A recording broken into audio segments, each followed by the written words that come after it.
عاشورہ آنے والا ہے، جو ہماری حضرت امام حسین سے عقیدتیں ہیں وہ کسی سے ڈھکی چھپی نہیں ہے، لیکن حضرت 10 محرم کو ہونا کیا ہے، وہ کیا کہتے ہیں، ٹھڈ رج گیا اکھاں نہیں رجیاں ہونی کو۔ ہر بندے نے 6 شاپر اٹھائے ہیں، ادھر سے لے گا آگے جا کے رکھ دے گا، پھر اگر سے نیا اٹھائے گا پھر اس کو بھی آگے جا کے۔ اس دفعہ کوشش کرنا حضرت کہ کچھ پکا کے نہ کچھ بنا کے اسے ماڑے کر دے، یہی ان کا طریقہ تھا، اسے ماڑے کار دے کے اسے ماڑے کار۔ میں نے یہ روایت نہیں پڑھی، میں اس دن پڑھ رہا تھا تو، کیونکہ جب امام حسین رضی اللہ تعالیٰ عنہ کو شہید کیا گیا نا، تو پھر آپ کے جسم مبارک سے لباس بھی اتار لیا گیا تھا۔ تو کیونکہ امام زین العابدین رضی اللہ تعالیٰ عنہ، اللہ کو ایک سلسلہ مقصود تھا، چلنا تھا سلسلہ آگے، آپ بچ گئے۔ اللہ ابن زیاد نے آپ کو بھی شہید کرنے کا حکم دیا، تو پاس ایک شخص کھڑا تھا تو وہ کہنے لگا ابن زیاد شرم کر، کیا بچے بھی قتل کیے جائیں گے؟ تو ابن زیاد نے حضرت زین العابدین رضی اللہ تعالیٰ عنہ چھوڑ دیا۔ تو جب حضرت امام علی مقام کو شہید کیا گیا نا، تو آپ کے جسم مبارک سے آپ کا لباس بھی اتار لیا گیا، گردن مبارک سے سر مبارک کو کاٹ دیا گیا۔ تو میں پڑھ رہا تھا رات کو مطالعے میں کہ جب امام حسین رضی اللہ تعالیٰ عنہ کا کرتا مبارک اترا نا، حالانکہ میں نے یہ امام زین العابدین کے لیے بھی پڑھی ہے، امام حسن رضی اللہ تعالیٰ عنہما کے لیے بھی پڑھی ہے، تو رات کو پڑھ کے میں پھر بڑا رویا یار، وہ سارا گھرانہ ہی ایسا سونا تھا، وہ تو نا یہی پیچھے نشان تھا۔ تو آپس میں وہ یزیدی سپاہی باتیں کرنے لگ گئے، بھائی یہ تو شہزادے ہیں، تو یہ ان کے پیچھے نشان کیا ہے؟ تو کہتے پھر روتے ہوئے امام زین العابدین رضی اللہ تعالیٰ عنہ نے جواب دیا، یہ نشان ان بوریوں کے ہیں جو میرے بابا رات کے اندھیرے میں اپنے کندھے پہ اٹھا کے یتیموں کے گھروں میں چھوڑنے جایا کرتے تھے۔ امام زین العابدین کے لیے بھی پڑھی، امام حسن کے بڑا یار، سارا گھرانہ اتنا سخی تھا، اتنا لجپال گھرانہ تھا سارا، ہم سخی نہیں ہیں، بڑے کنجوس لوگ ہیں حضرت۔ اور یہ لڈوں والا معاملہ میرے ساتھ بھی ہوتا، لیکن اللہ کا شکر ہے میرے ساتھ 3 نہیں یا 2 نہیں ہوتے، اس کی وجہ ہے سامنے محلہ ہے، میں خطیب ہوں، ہر بندہ اس بات کا دھیان رکھتا ہے بھئی حافظ صاحب دیکار بھیجنے، تو ظاہر ہے چیز تھوڑی ایکسٹرا آتی ہے، لیکن حضرت دھیان رکھیا کرو، خوش کرو لوگوں کے دلوں کو یار، دلوں پہ بجلیاں نہ گرایا کرو، نہ بانٹو اپنے بیٹے کی مٹھائی، منگنی کی کوئی نہیں ہے، کچھ بھی نہیں ہوگا حضرت، لیکن یار یہ 2 لڈو نہ دو یار، 2 لڈو نہ دو۔ کسی کے لیے کوئی چیز کوئی اہمیت نہیں رکھتی، لیکن کوئی ہوتا ہے اس کے لیے وہ چیز بہت کچھ ہوتی ہے حضرت۔ میرے گھر مہمان آ گئے، بڑے امیر کبیر ریلیٹیو ہیں ہمارے، تو اس وقت میں اب آپ کو بتا رہا ہوں کسی کے لیے کوئی چیز کچھ نہیں ہوتی، بڑے ماشاءاللہ میرے گھر میں اس وقت بظاہر کچھ نہیں تھا، لینے جانا تھا، تو میری عادت ہے کہ کیونکہ نبی علیہ السلام کی حدیث پاک کا مفہوم ہے وہ گھر جس میں مہمان گیا اور خالی لوٹ آیا وہ اس طرح ہے جس طرح وہ قبرستان گیا، اس لیے میری عادت ہے اگر نہیں کچھ گھر میں تو چلو ٹھیک ہے، لیکن اگر کچھ ہو تو میں کوشش کرتا ہوں کہ چلو کچھ کھا ہی لے۔ تو گھر میں نہ مٹھائی پڑی تھی، اب بتا دو کسی کے لیے کوئی چیز کچھ بھی نہیں ہوتی حضرت، تو میں نے وہ رکھ دی، تو وہ بچوں کی اماں بڑا بھائی آفسا بہنا نے نہیں کھانی، یہی تو چاکلیٹ وغیرہ کھاتے ہیں، کسی کے لیے کوئی چیز کچھ نہیں ہوتی حضرت، لیکن کسی کے لیے کوئی چیز بہت کچھ ہوتی ہے حضرت، بہت کچھ ہوتی ہے، اس لیے دعا کرو اللہ ہمیں سخی کر دے حضرت، اللہ ہمیں سخی کر دے، اللہ کو کنجوس لوگ نہیں پسند کوئی۔ یہ لکھا ہے کہ کوئی بزرگ تھے تو انہوں نے شیطان سے پوچھا، او بھائی تینوں سب تو زیادہ پسند کون ہے، وہ تجھے سب سے زیادہ ناپسند کون ہے؟ تو شیطان ان بزرگوں کو جواب کیا دیتا ہے، وہ کہتا ہے مجھے سب سے زیادہ کنجوس عبادت گزار پسند ہے، نمازیں پڑھ رہا ہے، حج کر رہا ہے، عمرے کر رہا ہے، اس کی پیشانی پہ وہ سجود کے داغ بھی پڑ چکے ہیں، لیکن جانا اس نے اپنی کنجوسی کی وجہ سے دوزخ میں ہے۔ اس نے پوچھا سب سے زیادہ پسند، اس نے کہا یہ کنجوس ہے، اس نے کہا سب سے زیادہ ناپسند کون ہے؟ اس نے کہا سخی، غلطیاں بھی ہیں کوتاہیاں بھی ہیں، لیکن جانا اس نے اپنی سخاوت کی وجہ سے جنت ہی میں ہے، سخی بن جاؤ۔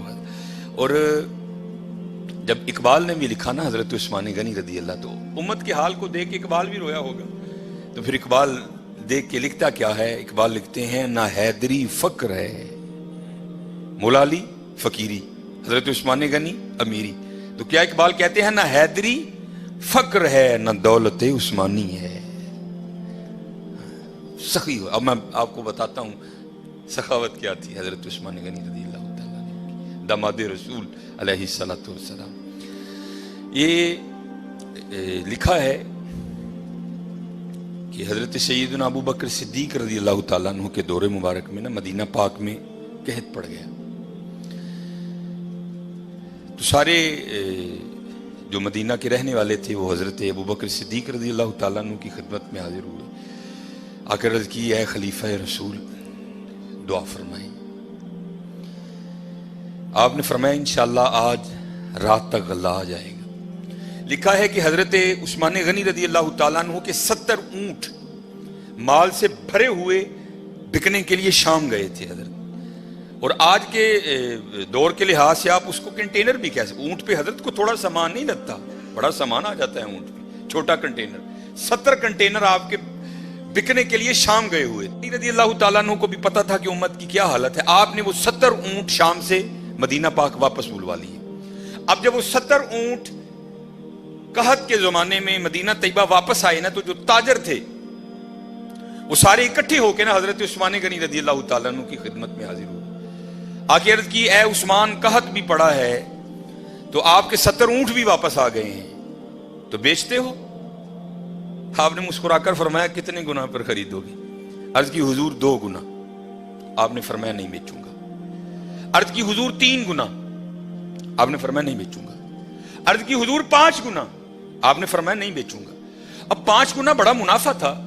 تو تاجر حضرت عثمان غنی رضی اللہ تعالیٰ عنہ کی بارگاہ میں عرض کرتے ہیں اے عثمان بڑا منافع کا سودا ہے، اس سے زیادہ تمہیں کوئی نہیں دے گا، کر لو سودا. آپ مسکرا کر فرمانے لگے میں تو اسے بیچوں گا جو 10 گنا دے گا. اسے بیچوں گا جو 10 گنا دے گا. وہ تاجر آگے سے کہتے ہیں عثمان 10 گنا کون دے گا؟ تو آپ نے فرمایا کیا تم نے قرآن نہیں پڑھا؟ من جاء بالحسنہ بالحسنۃ فلہ عشر امثالہا. فرمایا اللہ کہتے ہیں اور بندے تو 1 لے کیا میں 10 دوں گا. آپ نے فرمایا میں نے اپنے اللہ سے سودا کر لیا ہے. میں نے اپنے اللہ سے سودا کر لیا. وہ کہتا ہے اور حضرت یہ 10 گنا سب سے کم مقدار ہے. یہ نہیں کہ اللہ نے کہہ دیا 10 پہ اینڈ کر دوں گا، یہ 10 سب سے اینڈ مقدار ہے. فرمایا اگر خلوص زیادہ ہوگا تو 70 گنا دوں گا، اگر اس سے بھی زیادہ ہوگا تو بغیر حساب دوں گا.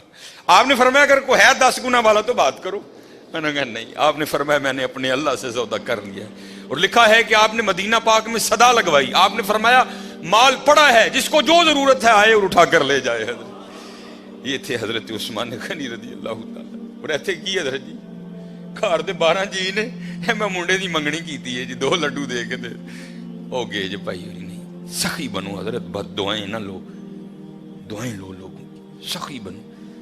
یہ لکھا ہے کچھ بات اللہ سانو معاف کر دے. بڑے کنجوس لوگ ہیں، بڑے ظالم حضرت. اللہ سانو معاف کر دے. جس کے پاس نہیں ہے تو اس کی تو سمجھ آئی یار، جس کے پاس ہے وہ کیوں اس طرح ہے. اور ایک بات تھی بڑی دیر وہ واٹس ایپ پہ گھومتی رہی، اور حقیقت ہے ہم لوگ اسی طرح کرتے ہیں. کسی نے بڑی جوتی ماری تھی کسی کو. اس نے کیا لکھا؟ اس نے کہا ایک امیر عورت کپڑے کی دکان پر بیٹھ کر نا دکاندار کو کہہ رہی تھی میرے منڈے دا ویاہ ہے تے جڑی سب نہ لو کوالٹی ہے نا ذرا منو وہ دکھا، میں اپنی کام والی نو کپڑے دینے. اور دوسری طرف کیا لکھا تھا کہ ایک غریب کام والی دکان پر کیا کہہ رہی تھی اور میں جنہاں دے گھر کام کرنی ہے انہاں دے منڈے دا ویاہ ہے ذرا منو مہنگا جہا سوٹ وکھا میں دینا ہے. نہ حیدری فقر ہے نہ دولت ہے، عثمانی ہے. اور کنجوس نہ بنیو حضرت، کدی ظالم نہ بنیو، سخی بنیو، سخی بنیو حضرت. اللہ کو سخی بڑا پسند ہے. یہ اگر کوئی اس کا حوالہ دیں تو میں نے یہ بات کسی کتاب سے نہیں پڑھی. میں ایک دفعہ ایک ختم پر گیا، وہاں ایک بڑے بزرگ عالم دین تھے، انہوں نے یہ بات بیان کی، اس لیے مجھے حوالہ نہیں معلوم، لیکن بات بڑی مشہور ہے. یہ مدینہ پاک کا نا بڑا مشہور یہودی قبیلہ تھا بنو قریظہ. انہوں نے ایک وعدہ خلافی کی اور پھر سزا یہ آئی اللہ کی طرف سے کہ حکم دیا ان سب کی گردنیں اڑا دو. بنو قریظہ یہودیوں کا قبیلہ تھا, وہ سب کی گردنیں مار دی گئیں. نبی علیہ السلام موجود تھے, سب کی گردنیں اتاری گئیں. تو میں نے پڑھا نہیں, ایک عالم دین تھے اور ماشاءاللہ ان کا نام ہی بہت بڑا حوالہ تھا. تو کہتے ہیں صرف ایک یہودی رہ گئے, آخری یہودی حضرت علی رضی اللہ تعالیٰ عنہ گردنیں اتار رہے تھے. تو نبی علیہ السلام نے فرمایا علی سے چھوڑ دو, جانے دو اسے. اب یہ نہیں کہ نعوذ باللہ من ذالک, کیونکہ ان کی شان تو یہی سمینا و اطعنا, کوئی اختلاف نہیں تھا. یہ تھا راز جاننے کے لیے. مولا علی رضی اللہ تعالیٰ عنہ نے نبی علیہ السلام کی بارگاہ میں عرض کی, اللہ کے رسول یہ بھی تو یہودی ہے, جو قصور انہوں نے کیا تھا اس نے بھی تو کیا ہے. اے اللہ کے رسول آپ پر ماں باپ فدا ہوں, ان کی اتار دی, اس کو کیوں چھوڑ دیا؟ تو نبی علیہ السلام نے فرمایا اے علی رضی اللہ تعالیٰ عنہ, ابھی جبرائیل امین علیہ السلام خدا کا سلام اور پیغام لے کر آئے تھے, اور سلام کے بعد پیغام یہ آیا ہے محبوب اسے معاف کر دو, یہ سخی ہے, یہ غریبوں کو کھانا کھلاتا ہے. یہودی حضرت, محبوب یہ سخی ہے, یہ غریبوں کو کھانا کھلاتا ہے.